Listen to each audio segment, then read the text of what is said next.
Hey guys, it's Cassara, and today I'm going to be doing my best and worst classics of 2019.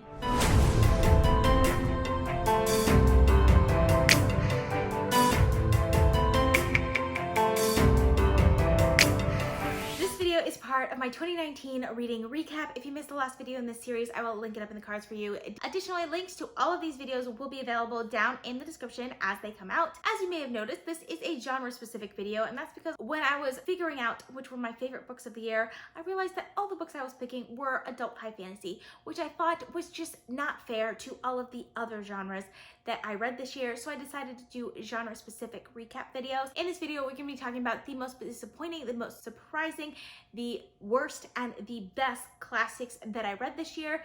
I didn't read a whole lot of classics, so I only picked one for each category. So it's going to be a relatively short video, but there are going to be timestamps in the description if you guys want to jump around a little bit. So we're going to start out with my most disappointing classic that I read this year. So the most disappointing classic that I read this year was, ironically, Great Expectations by Charles Dickens.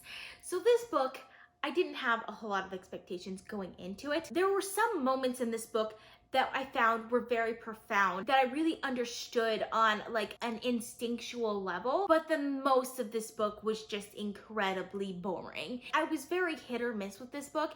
I didn't hate it. There was not a single point where I hated this book, and there were definitely points where I really loved this book. But for the majority of it, I was just really bored. And this was a very long book and a difficult to read book for the amount of time that it takes.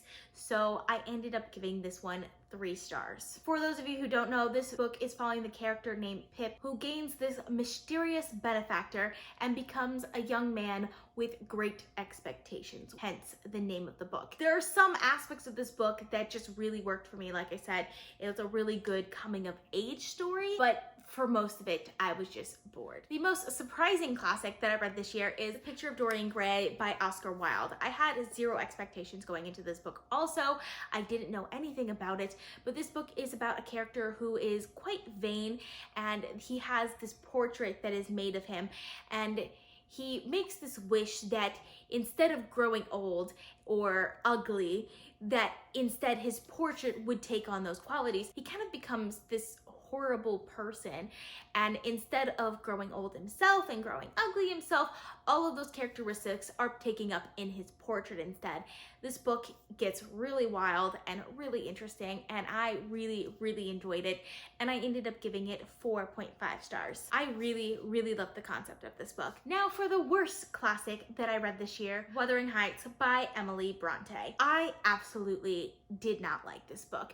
I went into it with a very open mind because I realized that this book was a really polarizing book, and I understood that most people didn't like this book because they couldn't connect with the characters of this book. But I really hoped that I would end up liking this book because I generally like unlikable characters if they're meant to be unlikable, which I do think the characters in this book are meant to be unlikable, but I still couldn't connect with them. I think part of it was just because the way this book is told. It's a love story that's told from this perspective of someone outside the love triangle telling the story of this love triangle.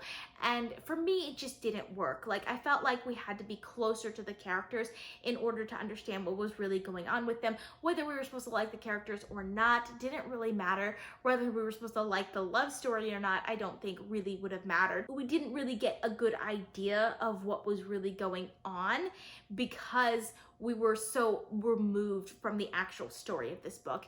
So I ended up really not liking this book, partially because I couldn't connect with the characters, like most people say, but also because I don't think they were well written. I don't think the characters were very well developed at all. So that's why I think that they weren't relatable. I also don't think that the love story was very well developed at all. If it was supposed to be developed or not, I don't really care, but it wasn't. And while there is still somewhat of an interesting plot in this book, I didn't really enjoy it very much at all, so I ended up giving it 2.5 stars. And to end on a high note, we're going to talk about the best classic that I read this year, Pride and Prejudice by Jane Austen.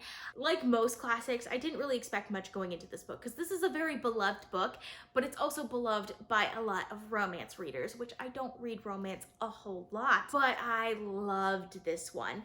Especially, I think what made me love this one so much was the audiobook, because the writing was not my favorite, but the actual story that is told here is fantastic.